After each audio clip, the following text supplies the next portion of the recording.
On a les projecteurs, on a assisté justement à l'édition le week-end de la F1, de la Formule 1 à Montréal. Donc, on sait qu'il y a celui de Monaco, les grandes villes, et Montréal fait partie justement de cet itinéraire.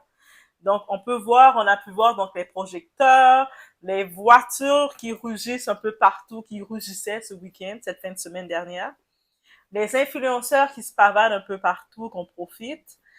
Les soirées des Grands Prix aussi, c'est très populaire, les touristes qui viennent. Donc, c'est quand même une période très achalandée pour les touristes, qui rapporte aussi beaucoup à la ville. Donc, c'est un événement qui est très considéré.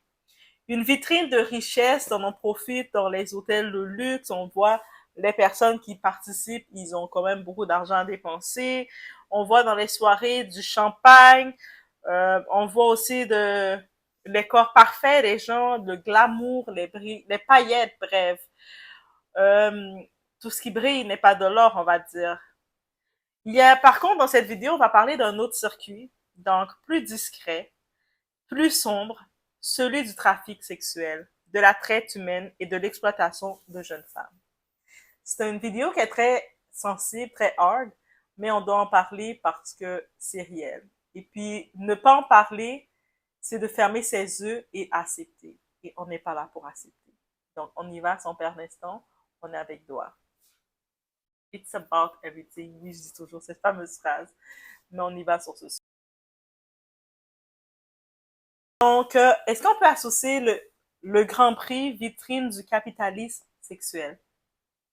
Chaque année, pendant le week-end du Grand Prix, des centaines de femmes, parfois mineures et très souvent mineures, souvent précaires, sont acheminées dans les villes hautes pour animer les soirées privées. Et souvent, il y a plusieurs personnes, j'ai parlé à différentes personnes et j'avais entendu un témoignage d'un influenceur du Québec, plus français, expatrié au Québec, mais il racontait justement son expérience. Il était invité dans une des soirées du Grand Prix. Et en arrivant dans la soirée, il disait qu'il ne s'était pas senti à l'aise à sa place.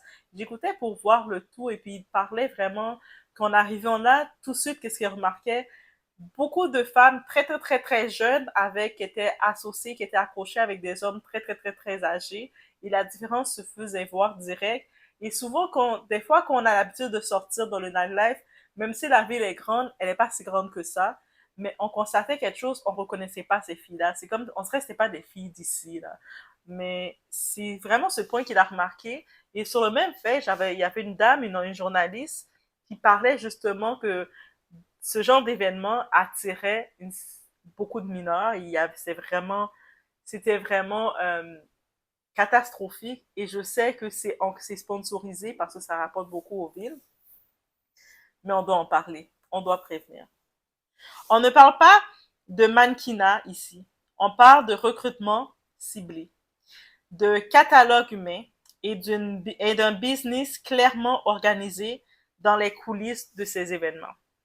Montréal, Las Vegas, Miami, Monaco, tous ces lieux ont vu une augmentation des cas de trafic sexuel durant les événements de luxe. Donc, ces événements qui attirent, le monde espère rencontrer des célébrités, des personnalités, peut-être rencontrer leurs hommes capables qui se disent, parce qu'on qualifie souvent l'argent en étant la qualité humaine, mais il y a beaucoup d'augmentation sur l'autre côté sombre. On va regarder aussi comment ça fonctionne tout ça. Donc, il y a des agences de modèles, qui opèrent sous couverture. Donc, ils arrivent, ils se présentent pour des contrats de hôtesse, peu importe les types de contrats. Il y a aussi des hôtels complices ou aveugles. Des hôtels qui voient les situations se faire devant leurs yeux. Soit ils sont complices, ils sont au courant, mais ils reçoivent une commission, ou soit les hôtels, ils ferment leurs yeux tout simplement. Et quand vous fermez vos yeux à quelque chose, vous donnez votre consentement que vous approuvez. Il y a aussi des VIP parties, donc des soirées VIP, où l'entrée des femmes est gratuite, mais conditionnée à leur apparence. On a aussi des clients riches, discrets, protégés, souvent connectés à des réseaux fermés. Et au milieu, des jeunes filles brisées, des corps loués, des âmes vidées. Tout ce qui brille n'est pas de l'or. Le silence autour du scandale. Pourquoi personne n'en parle? Parce que l'industrie du luxe protège ses intérêts. Aussi simple que ça. C'est une question d'argent, une question de pouvoir, une question de qui tu es et ils vont protéger le tout. Chacun a des intérêts et puis leurs intérêts, c'est pas ces filles-là. On n'est pas leur intérêt. Parce que les victimes viennent souvent de milieux invisibilisés. Donc des milieux de précarité, des milieux qui n'ont pas autant d'argent, des milieux qui se recherchent. Donc, une de plus, une de moins, de toute façon, elle fait son argent. Et parce que dénoncer ça, c'est déranger un système qui paie bien. Donc, beaucoup de bons, ça les rapporte du côté du tourisme, beaucoup de points, ça les rapporte. On regarde actuellement à Montréal, le moment ils ont mobilisé la ville pour recevoir la Formule 1, on est en grève du transport. Mais le transport, ils se sont adaptés, ils ont fait une impasse de s'adapter pour remettre le transport accessible pour ne pas déranger cet événement qui est important pour la ville. Par contre, pendant toute la semaine, de déranger les usagers, de déranger les étudiants, les travailleurs qui se retrouvent pénalisés, qui doivent dépenser plus d'argent pour le taxi, ça les dérange pas. On comprend le système qu'on est. Nous, les usagers, on passe en dernier. Ce qu'on peut faire, ce que tu peux faire face à tout ça, informer les jeunes filles sur les fausses opportunités de casting ou de soirée. Donc, des fois, tu vas pouvoir voir peut-être ta petite cousine, ta petite sœur, ta petite voisine, ou peut-être c'est toi la petite. Des fois, tu vas avoir une offre pour être mannequin, pour poser, pour en une soirée, on va te dire, tu peux faire 1000 $, plein d'argent facile. Tu sais, ça a l'air trop beau pour être vrai. Tu peux être un mannequin dans les magazines, là, tu peux défiler, être avec les vedettes, on va te vendre un rêve tellement rapide, tu vas dire, mais pourquoi pas? C'est la chance de ma vie, comment je peux ne pas y céder? Des fois, quand quelque chose est trop beau, parce que c'est trop beau. Je veux pas être négative en disant ça, mais malheureusement, il faut être réaliste. Actuellement, on a quand même, parallèlement à New York, on a accès au procès de mania du hip-hop, un mogul du hip-hop. On parle de Diddy. On voit tout ce procès-là. On voit beaucoup de femmes qui sont venues, qui soit qui travaillaient pour lui ou sinon qui se sont retrouvées dans son cercle. Et elles sont en train de nous raconter ce qu'elles ont vécu. Et c'est chaud. Donc, il faut faire attention à ça. Oui, c'est sûr, vous allez penser, je vais avoir de l'argent derrière le tout. Il y a de l'argent en jeu. Je vais avoir les voyages, je vais avoir le luxe. Qui ne veut pas le luxe, mais à quel prix tu veux vraiment le luxe? Tu veux-tu vraiment ce luxe-là? Il faut aussi signaler tout comportement douteux ou entreprise suspecte pendant ces événements. Donc, si on voit des comportements douteux, on écoute son sens, on observe. Et quand on voit des choses qui font pas du sens, qui sont douteux, tu arrives dans une soirée, dans un événement, tu vois de quoi, tu peux faire un signalement. Et dans les commentaires de cette vidéo, je vais laisser que peu importe où vous êtes pour que vous puissiez contacter justement les ressources. Aussi, de partager les témoignages, briser l'omerta. Donc, moi, je vous dis de rester silencieuse, c'est c'est de donner son consentement à un système qu'on veut briser. Donc, d'en parler, de partager. Et puis, avec l'ère des réseaux sociaux, soyez pas surpris, il y a beaucoup de gens qui font ce genre de témoignages. Beaucoup de gens qui commencent, qui osent parler d'où ils sont, qui commencent à retirer la peur et changer le camp. De se dire que je j'ai fait je me suis retrouvée dans telle situation, je mais je ne vais pas me conditionner à être brisée par le système. Je ne veux pas que ça arrive à d'autres personnes, que ce soit à ma petite sœur ou à d'autres personnes, et il faut en parler. Aussi, on peut soutenir les organismes qui luttent contre la traite humaine. On a la sortie qui se retrouve au Canada, Polaris Project, et d'autres. Dans les commentaires, vous allez pouvoir en trouver beaucoup, donc n'hésitez pas à les regarder. Comment reconnaître une fille victime de trafic humain? J'en profite d'ajouter cette partie parce que c'est très important de regarder certains points. Pour commencer, il y a le comportement inhabituel ou troublant. Donc, dans ce comportement-là, elle semble contrôlée par une personne, par une autre personne, ne parle pas sans permission. Donc, vous allez lui poser une question qui peut être très simple et puis elle va regarder autour d'elle, elle peut pas parler sans permission, donc elle va se sentir nerveuse. Même par exemple, vous lui demandez une question simple, où est-ce que c'est le Starbucks? Et puis elle commence à vous regarder intense, nerveuse, et puis elle attend que la personne qui est pas loin d'elle lui répond. C'est souvent un signe. C'est souvent son responsable. Donc, elle attend l'approbation de son responsable avant de répondre pour ne pas avoir des représailles. Il y a aussi, elle change soudainement de style vestimentaire, devient hyper sexualisée sans explication.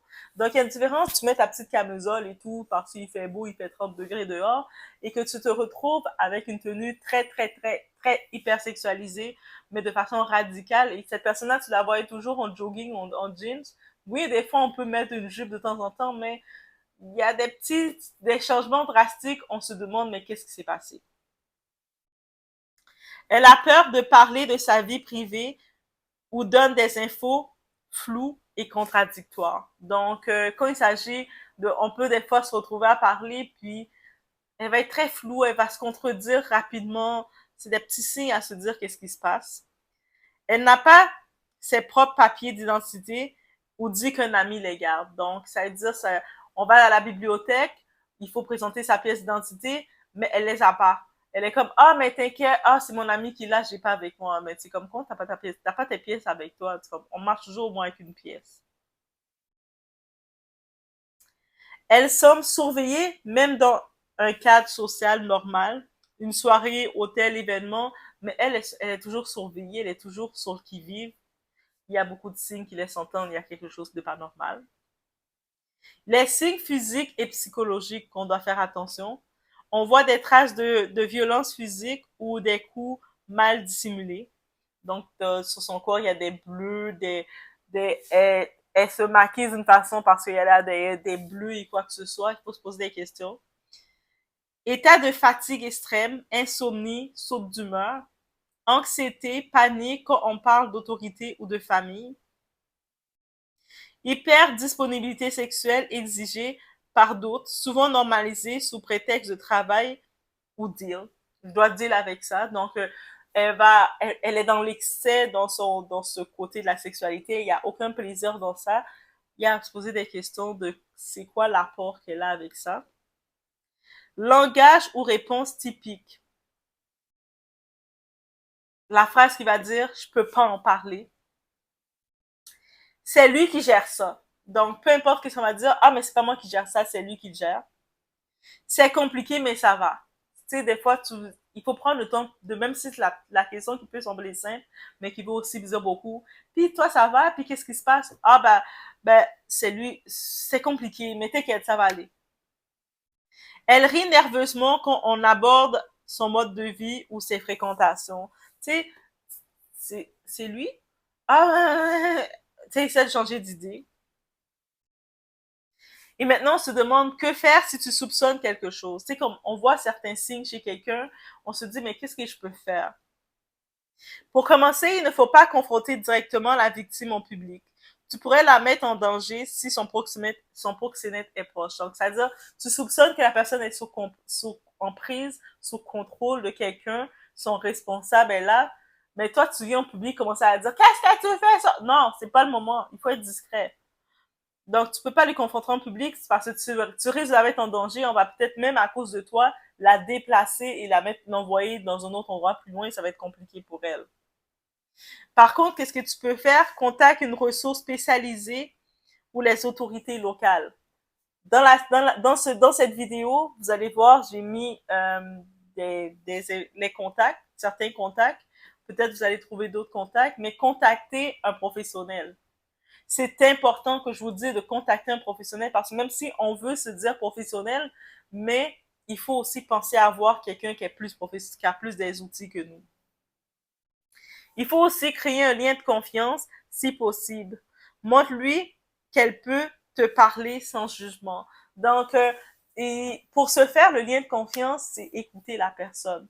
Des fois, là quelqu'un va nous dire quelque chose, mais nous, on sent que c'est tellement aberrant, on va vouloir conseiller la personne, mais non, c'est comme ça doit se faire. Mais là, la personne va se braquer et puis elle devait se confier à nous, elle était prête à se confier à nous, mais le fait qu'on est tellement dans le je connais tout, je vais t'aider comme ça, fais comme moi, mais la personne va se braquer puis elle va plus se confier. Donc des fois, il faut être en mode écoute, voir et puis aussi montrer à la personne que tu peux me faire confiance. Il faut, avant que la personne d'offrir une solution à quelqu'un, il faut que la personne ait confiance en toi pour suivre ta solution. Donc c'est important de créer ce lien-là. Donc, il faut se rappeler que derrière les bolides et les robes et les longues robes, les vêtements de marque et tout, il y a des filles qu'on a réduites au silence. Le vrai moteur de ces soirées, ce ne sont pas les voitures, c'est l'exploitation. Et toi, qu'est-ce que tu regardes encore? Est-ce que tu regardes encore le Grand Prix de la même façon? C'est sûr que oui, ça peut rester un sport de luxe, de monde qui aime les autos et tout, mais derrière les soirées, il faut être réaliste. Il y a un autre univers aussi. Il faut être réaliste de ça. Et donc, quand on voit ce genre de soirée de luxe, on peut pas se fermer les yeux. On peut plus se fermer les yeux et faire comme si que tout est beau, tout est correct. Parce que c'est pas beau pour tout le monde. Donc, on peut voir derrière un sourire figé, il y a parfois un appel au secours silencieux. Sois attentif, discret, mais jamais passif.